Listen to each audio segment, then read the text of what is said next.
During the Troubles, 17 people were abducted, murdered and secretly buried, mostly by the IRA, and became known as the Disappeared.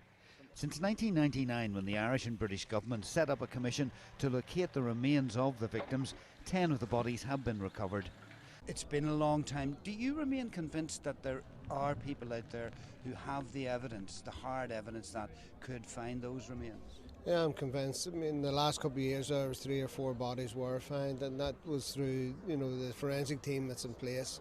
Once the correct information came in, the bodies were found. So, I feel if we get the information, then we have a good chance of finding the bodies.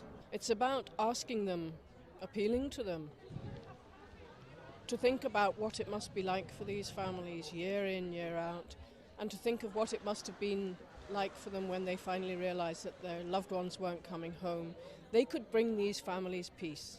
There were lots of people involved. There were people who abducted them, people who were in scout cars, people who drove cars, people who interrogated them, people who drove them on to their place of shooting, execution, people who dug the graves, people who filled in the graves, people who scouted while that was happening.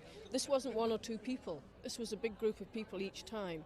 And because it's a big group of people and because they too have families and people around them, there must still be a lot of people out there who know something. And my earnest plea to them is, if you can tell us anything, it doesn't matter how trivial, it doesn't matter if you think it's stupid. If you heard anything, please come forward and tell.